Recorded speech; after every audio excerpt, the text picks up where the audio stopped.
So not too long ago, I did a video on 10 of my favorite new fragrance pickups of 2022, basically what I thought to be the best releases of the year in terms of new scents.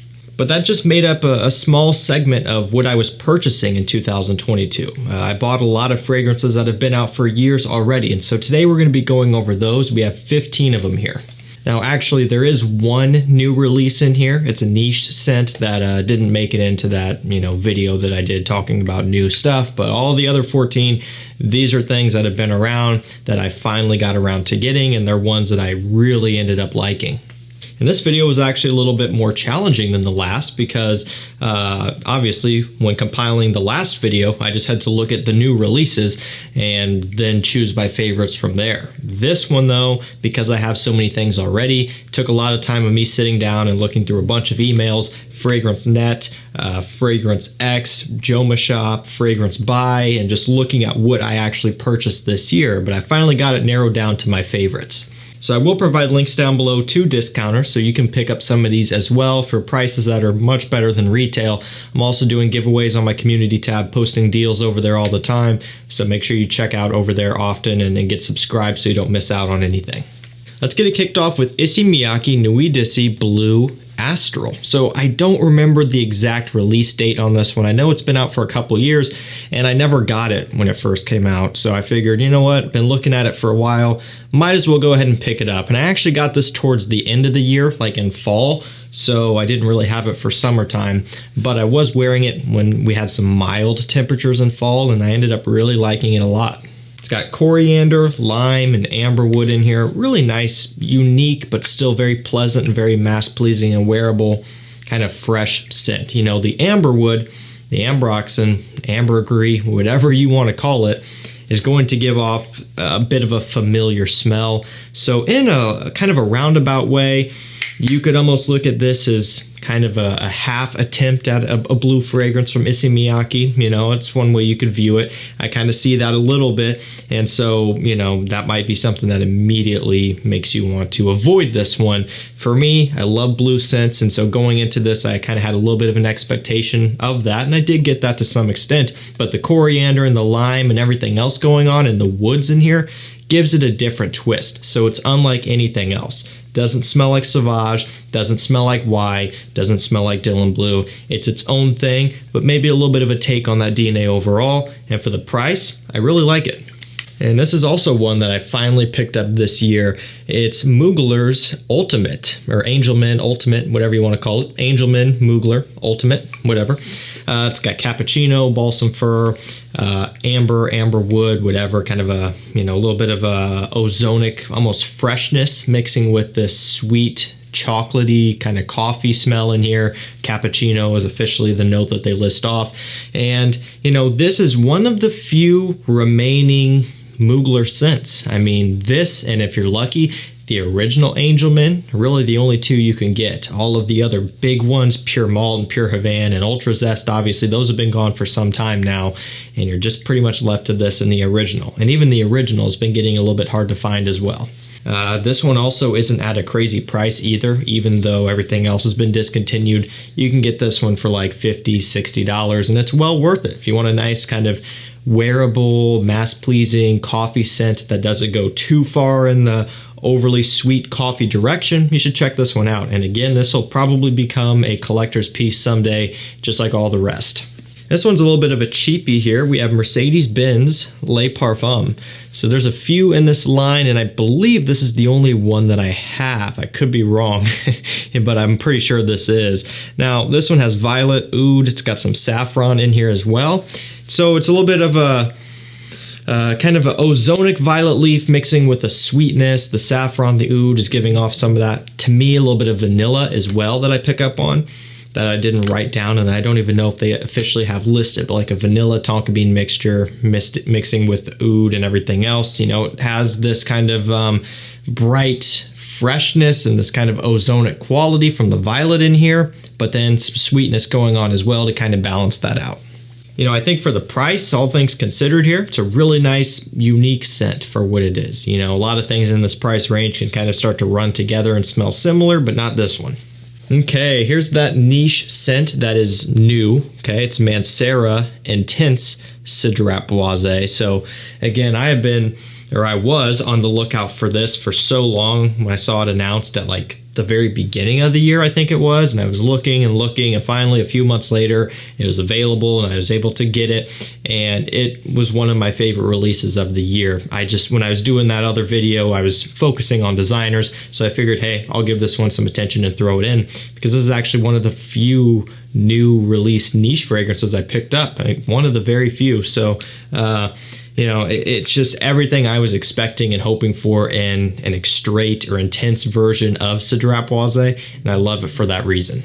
I mean, it's simply stronger, richer, and heavier than the original, which itself is already very strong. So if you had issues with the performance of that one, you wanted something a little bit stronger, this is the way to go.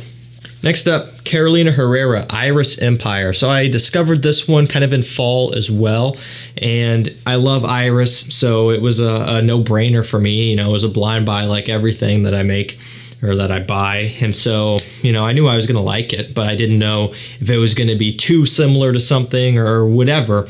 Got it in immediately when I smelled it. I knew I was onto something. And the way I describe this one is that it has a little bit of Dior Homme Intense, Valentino Uomo Intense, some of that going on. So the sweet iris mixed with another Carolina Herrera scent that's been discontinued, and that's CH Men Privé.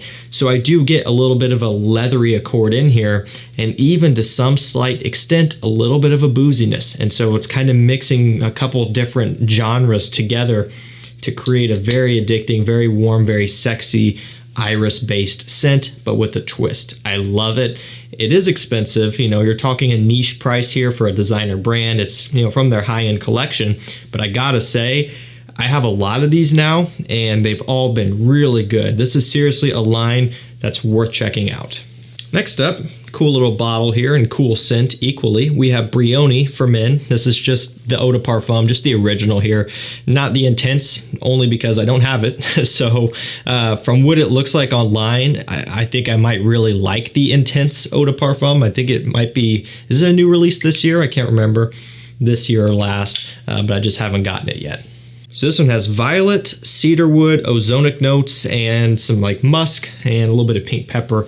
What's the deal here with the ozonic notes and the violet leaf in this video? It seems like it's a trend. I didn't mean for that to happen. It's just what ended up working out, I suppose. But to be fair, I do like fragrances that kind of go in this direction. They're very easy to wear, and I find that the easiest way to stand out but still remain mass-pleasing is going for scents that have ozonic notes and or violet leaf. They kind of go hand in hand, or violet itself. Just depends on what you're after, because it's such a distinctive note that you can't miss it. But also, most guys out there aren't going to be wearing scents that are overly using that note anymore. Fahrenheit kind of been run through and probably isn't going to be getting as much attention nowadays. The focus is on ambroxan, so you're not going to stand out as much with those. If you want to stand out, go for something like this. This next one is probably a little bit surprising because it's been out for a while and it's been getting a pretty consistent amount of hype for years now at this point. Versace Pour Homme Oud Noir. Yeah, seriously, I just now got this year. I think I picked it up in like summer, so off season. I picked it up in summer because I wanted to have it for fall and winter time. I'm like, okay, enough is enough. This is not that expensive. I don't know why I've held off on it so long, but I got it in. Didn't get to wear it a whole lot in summertime, but as soon as the temps started to drop, I started to wear it a lot and made it in my fall list immediately because I loved it and I knew I was going to love it. And it is what it is, basically. It's Versace's take on an oud scent, but it's a designer oud. It smells a little bit like Tom Ford Oud Wood, but even more designer, even more wearable, more mass-pleasing to me. And just, for the price, I would just say, hey, if you're on a budget, go for something like this. Save oud wood for a luxury purchase, or you could just get an oud wood clone because those do exist as well. But I really like this one and I'm glad I finally have it. I do wish I would have gotten it sooner. Next up, Bulgari Man Wood Neroli. I ended up picking this up in January. I looked back, I actually bought this and Wood Essence and Terra Essence and Glacial Essence all at the same time. So it was like January, like I said, because I was gearing up for a buying guide and I didn't really have any of them except for Man in Black. I think that was the only one I had. So I bought basically all of the other ones. Now, this one kind of stood out to me the most. You know, it's become one of my favorites. It's the one that I've worn the most ever since creating that buying guide and getting all of these in all at once. So I think that says something. It's got woody notes. It has neroli. To me, the reason why I like it so much is it actually smells a little bit like kind of like a mixture of Xerjoff Neo / Kobe. You've got the orange, creamy, slight sweetness from Kobe and that bright bergamot effervescence from Neo. It's kind of how it reminds me, and at the price point, you know, the quality can really hold up and hold up to its own here. The performance is decent. It's not a beast mode scent, but it's okay given the composition of this. But I just really like it. I think it's very refreshing, very uplifting, and relatively unique, all things considered. I think it's a great release. Up next, JOOP Homme Absolute. Now, these JOOP fragrances can sometimes be a little bit tricky. On discounters, they kind of sell out and then they're gone for a while. This one is in stock, though, and so you can pick it up. It's got ylang ylang, some incense in here, some other woods going on, some sweetness, as you would probably expect. However, it's nowhere near as syrupy sweet as JOOP Homme, the original, of course, the Eau de Parfum, whatever. It's not like that. Because if it was, I wouldn't really like it. There's also cinnamon in here. I mean, at least to me, I don't actually know if they listed it off officially. It could be the incense I'm smelling, but there's kind of like a sweet cinnamon smell. It's a really, really unique scent, all things considered, especially for the price, about $40. And if you want a JOOP fragrance that you might actually have a chance of really liking, check out this. You know, it's really, really good and a bit different. Okay, next up, TRUSSARDI Riflesso. So this is another one that I've had my eye on for probably the better part of a couple years. You know, I don't know what it is, and I'm sure you guys experience the same thing. There will be fragrances that you kind of, you know, you see and you put it in the back of your mind and you're like, yeah, maybe someday I'll get around to it. You keep seeing it pop up here and there. You see good reviews and you kind of start to move it forward a little bit in your brain. I'm like, okay, I'm getting a little bit closer to maybe picking that up. And then you finally just do. A lot of times for me, it's with cheap stuff. This was pretty cheap. Oud Noir, I guess, isn't cheap, but it's also not crazy expensive. I don't know. It's just weird. Sometimes I put things off longer than I should, and this is one of those examples. It's got apple, lavender, cardamom. Smells a little bit like La Nuit de l'Homme. That's kind of what it gets compared to, primarily because of the cardamom, but it's definitely not a clone of it, you know, just loosely inspired, or maybe not even inspired. Maybe it was a coincidence, but definitely loosely similar to that of the La Nuit de l'Homme DNA. It's fresher, it's fruitier, but ultimately a really nice cheapie. Okay, next up, Pepe Jeans Cocktail. I picked this up, I believe, in February, according to my notes. I got this one, I think, off of eBay. Although I can't remember for sure. But yeah, February, March, somewhere around in that time frame. Again, this was me gearing up and getting ready for spring and summertime, because this is one that I saw hyped up, wanted to check it out. I got it in and it impressed me a ton. This is a $29, $30 scent to discounters, relatively consistent around that price point. However, the availability of it can be hit or miss. Like I did my top 10 summer fragrances video. I think this made it very high up. I can't remember if it was what it ranked at, but it was high. And it sold out after that, and it sold out for months. It just now came back in stock in like fall, October, somewhere around in there. So it's definitely one that they don't get as often, but it's worth checking out if you really like citrus. It's all about the grapefruit here. Very fresh, very bright, invigorating. Definitely a great summertime cheapie. Okay, up next, a clone. Yeah, seriously, a clone. Impressed me so much that it made it in this video. Talked about it a lot already, but it's HARAMAIN's DETOUR Noir. Layton, okay? Now, I have a couple other Layton clones. Tommy Hilfiger Impact Intense is relatively inspired by Layton. Lalique White and Black. It's a limited edition. Also very similar to Layton. They're both great, but this here takes the cake. It's better. It is the best Layton clone I've smelled. Even down to the menthol, kind of minty texture and smell and feeling that you get when you smell Layton. You know, a lot of people have noticed that as well, and I get that from my bottle.